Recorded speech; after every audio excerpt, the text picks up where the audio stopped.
E aí, pessoal, estou aqui mais uma vez e hoje com a doutora Regina Chamon. E a gente hoje vai falar aqui sobre os benefícios da meditação no tratamento para o câncer. Roda a vinheta, produção!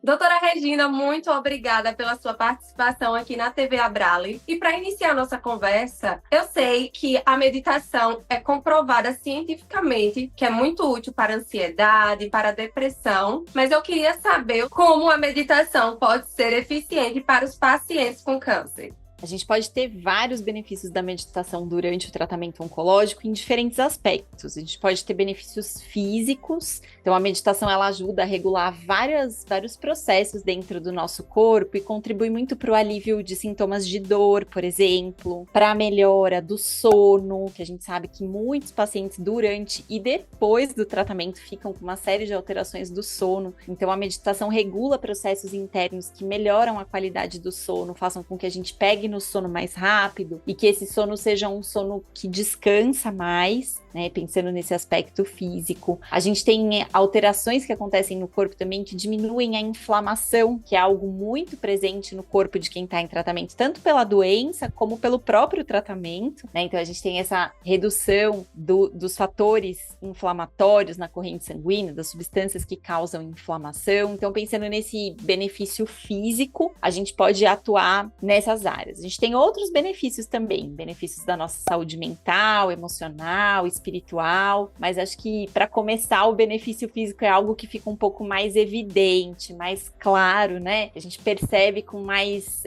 propriedade, assim. E ela é utilizada para minimizar os efeitos colaterais da quimioterapia, radioterapia e ajudar nas dores em geral? A gente pode pensar na meditação como assim um apoio ao controle dos sintomas. Muito raramente a gente vai usar a meditação como o único tratamento. Ela, em geral, vem como um apoio ao tratamento. Então, vamos trazer alguns exemplos aqui. Muitas pessoas que fazem quimioterapia têm muita náusea, muito enjoo. E, às vezes, esse enjoo acontece antes mesmo do tratamento acontecer, que é o que a gente chama da náusea antecipatória. Então, no dia antes da quimioterapia, já começa o enjoo. Para esse sintoma, as práticas de meditação, de atenção plena, ajudam muito a lidar com esse sintoma. Durante o tratamento, as práticas, não só da meditação, mas as práticas de relaxamento, elas ajudam, por exemplo, no momento da punção, seja de um catéter, seja de uma veia. Esse é um momento que costuma ser um momento tenso ali do tratamento, desconfortável. Então a respiração também ajuda nessa hora a lidar ali com o desconforto da picadinha da agulha. Durante o tratamento também, o que a gente pode ver de benefício, quem faz radioterapia, às vezes tem muita aflição de ficar ali na radioterapia, né, no equipamento.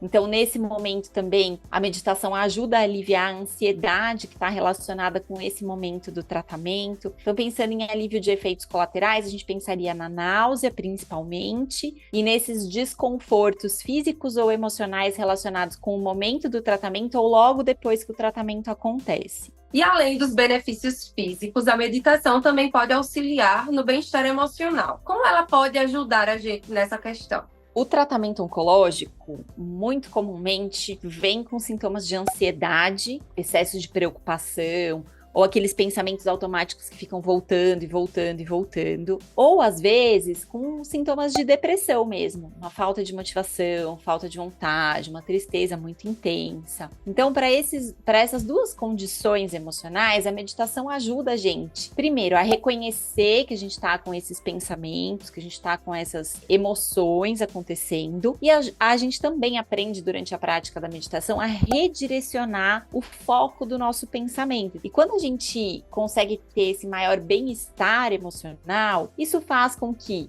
o sono melhore, a nossa imunidade melhora também, né? Então, quando a gente trata desses sintomas emocionais, a gente tem esse impacto direto em conseguir manter a regularidade do tratamento, as doses do tratamento, e a gente tem um benefício indireto também, que é a gente se conhecer melhor, a gente se perceber melhor, a gente tá num contato mais íntimo com o que tá acontecendo dentro do nosso corpo. E quando a gente consegue fazer isso, a gente consegue entender melhor o que eu preciso agora, qual que é a minha necessidade nesse momento. Isso ajuda com que eu me comunique com a equipe médica, com que eu consiga falar para o médico, para a nutricionista, para a enfermeira, para o psicólogo, o que eu tô sentindo, e aí eles vão ser mais assertivos em me apoiar, seja num tratamento por remédio, por um apoio de conversa mesmo, uma papoterapia, enfim, né? E eu costumo brincar, no meu livro eu falo isso, né? Que a meditação, ela é tanto um diagnóstico como um tratamento. Ela funciona como um diagnóstico porque ela traz esse olhar de eu me perceber e de eu reconhecer o que está acontecendo comigo. E ela funciona como tratamento porque ela muitas vezes é a solução para aquilo que está acontecendo comigo. Então ela pode ser a solução para minha ansiedade, ela pode contribuir para o alívio da minha dor, e aí eu preciso usar menos medicamento para dor, e aí eu vou ter menos efeito colateral do medicamento para dor. Além, é claro, de trabalhar uma coisa que a gente tem falado cada vez mais dentro do tratamento oncológico e que é super importante, a nossa esfera espiritual, né? O nosso propósito de vida, aqueles valores que são importantes pra gente. Então a meditação também ajuda a gente a estar mais em contato com isso, ajuda a gente a conseguir estar alinhado com esses valores que são importantes, seja no nosso tratamento, em decisões às vezes difíceis que a gente tem que tomar durante o tratamento, seja no restante da vida que continua acontecendo quando a gente adoece, né? A vida não para pra gente adoecer. Eu brinco que é igual a gente trocar a roda com o carro andando. A vida tá acontecendo e a doença vem, a gente tem que tratar e continuar lidando com tudo isso. Então a meditação vai ajudando a gente a colocar tudo isso num contexto mais amplo, a gente olhar a nossa vida por esse olhar mais amplo e conseguir colocar as coisas no seu devido lugar. A gente já tem vários estudos mostrando que a gente fugir do nosso desconforto não alivia o desconforto, às vezes até piora o desconforto, né? Então a meditação, ela é um recurso que permite com que a gente esteja em contato com o desconforto de um jeito que a gente consegue lidar com ele, né? Que ele não é tão sofrido e que me permite, eu gosto de usar essa palavra, assim, me permite ganhar amizade com aquilo que tá incomodando, né? Observar, deixa eu ver, quando eu tô com raiva, como que é essa raiva? Quando eu tô frustrada, como que é a frustração? Quando eu tô triste, como que a tristeza aparece no meu corpo? E conforme a gente vai ganhando essa intimidade, fazendo amizade com esses desconfortos que a gente tem, fica mais fácil de lidar com eles, né? Então esse olhar para dentro, ele é super importante em qualquer fase da nossa vida, mas principalmente durante o tratamento. E aí, está gostando do vídeo? Já aproveita e se inscreve no canal. E existe alguma contraindicação para quem pratica a meditação? Essa pergunta é muito boa, porque muitas vezes a gente acha que aquilo que é natural não tem problema, né? Não vai fazer mal nenhum. E quando a gente pensa na meditação, a gente tem sim algumas contraindicações, né? Que não são contraindicações que a gente diz absolutas, mas que a gente precisa tomar um pouco mais de cuidado com o uso da meditação nessas condições. Essas condições, em geral, envolvem diagnósticos relacionados com a saúde mental. Por exemplo, quem tem algum sintoma psicótico, são pessoas que têm diagnóstico de esquizofrenia, depressão com componente psicótico. A meditação, ela precisa ser usada com muita cautela. Por quê? Se essa pessoa não tiver em tratamento, com uma dose estável do remédio, sem ter crises há bastante tempo, a gente pode induzir a um surto psicótico. Então esse é um caso onde a gente tem que ser cuidadoso, tem que conversar com um psiquiatra, com um psicólogo. Muitas vezes a pessoa que está com um sintoma muito intenso da ansiedade, ela não consegue meditar, né? Ela não consegue ficar paradinha, de olho fechado. Às vezes isso até piora a sensação de ansiedade. Então, nesses casos, a gente precisa ir para práticas que sejam práticas um pouco mais dinâmicas. A gente tem uma série de técnicas de meditação, que são meditações em movimento, que a gente usa o movimento do corpo como foco da atenção. Então, nesses casos, vale a pena, às vezes, a gente começar por uma prática mais praticamente corpo, mais relacionada com o movimento, por exemplo, exemplo, yoga, tai chi chuan, qigong, ou até mesmo a meditação caminhando. E conforme a ansiedade vai aliviando, aí a gente vai para práticas que a gente chama de práticas mais passivas, que é essa meditação que a gente faz sentadinho, geralmente de olho aberto ou fechado, mas que o corpo tá mais parado, né? Então, quando a gente pensa no uso da meditação no que se refere a contraindicações, a principal contraindicação são esses casos de sintomas que têm um componente psicótico. O resto a gente consegue adaptar, organizar, mas se você é paciente, quer fazer a meditação, quer ter o benefício da meditação, mas tem alguma condição relacionada à saúde mental, melhor coisa é conversar com o profissional de saúde que te acompanha, seja ele o psicólogo ou o psiquiatra, e ter um professor experiente de meditação, né? De repente não começar usando um aplicativo, mas começar com alguém que possa estar mais ali ao seu lado, que te dê uma orientação mais individualizada, para que esse uso seja seguro, né? A prática seja segura para você. Doutora Regina, e para quem nunca praticou a meditação, quais seriam aí os primeiros passos para praticar? O que você orienta, principalmente assim, para a gente que é paciente oncológico?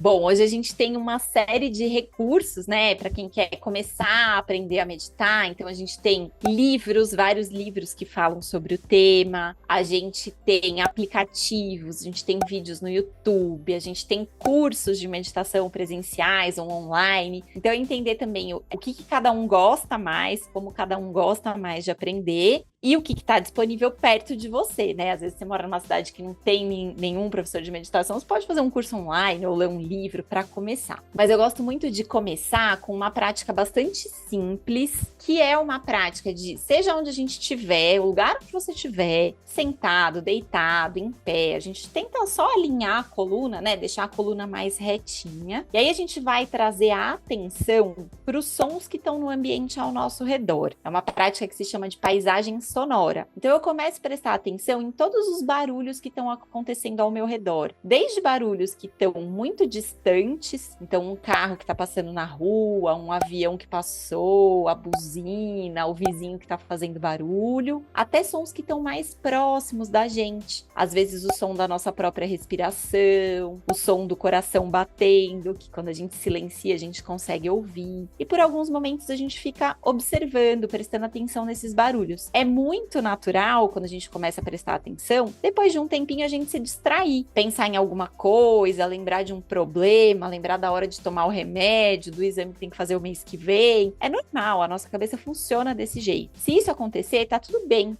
A gente simplesmente volta a prestar atenção nos barulhos e fica de novo ali observando os barulhos do ambiente. Daqui a pouco a gente vai se distrair e daí a gente volta, vai distrair e volta e assim vai, né? Então essa é uma prática simples. A gente pode fazer ela num formato de mini prática, parar um minutinho ali várias vezes durante o dia e fazer esse exercício de estar com a nossa atenção bastante presente nos sons do ambiente. Ou a gente pode fazer ela de um jeito mais formal, se propor a sentar e marcar 5 minutos, 10 minutos e fazer esse exercício. Esse é um jeito bem simples da gente ir treinando a nossa capacidade de prestar atenção e de estar presente. Eu vou aproveitar, já que a gente está falando em sugestões, deixar a sugestão do meu livro aqui, que se chama Meditação e Saúde, dos mosteiros aos consultórios médicos. E lá eu trago muitos exemplos de pacientes oncológicos que eu acompanhei e como a meditação beneficiou esses pacientes, né? Então tem alguns capítulos dedicados para meditação no apoio do tratamento oncológico, meditação no apoio do tratamento da dor. Então, para quem quer aprofundar e saber um pouquinho mais do tema, tem o livro também. Muito obrigada, doutora Regina, mais uma vez pela participação aqui na TV da Abrale.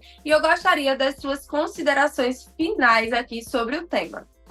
Considerações finais aqui, né, que eu queria deixar é a gente se lembrar como é importante a atenção no nosso dia a dia, não só durante uma prática de meditação. Meditação é uma prática que treina a nossa atenção, mas a importância da gente estar atento a tudo que nos rodeia durante o dia. Porque tem uma frase de um psicólogo chamado William James, que eu gosto muito, que ele diz que ali onde a gente coloca a nossa atenção, a gente cria a nossa realidade. Então a meditação é um jeito da gente treinar a nossa atenção para que a gente possa dirigi-la para onde a gente quer experimentar o mundo, mundo e criar a nossa realidade, né? É uma prática simples, uma prática barata, não tem custo nenhum, uma vez que a gente aprende, né? E que a gente pode usar não só para cuidar da nossa própria saúde, mas também os profissionais da saúde podem usar como recurso para cuidar dos nossos pacientes também, né? Então, tanto para quem está passando por um desafio de saúde, como para quem é profissional de saúde, acho que é uma prática que deve ser incluída na nossa rotina e que várias diretrizes hoje de sociedades de hematologia e oncologia já trazem os benefícios científicos dessa prática. Então, a gente pode usar com segurança no contexto da saúde. Para quem quiser saber mais, né, eu costumo falar bastante sobre isso nas minhas redes sociais e no meu podcast. Então, lá no Instagram é o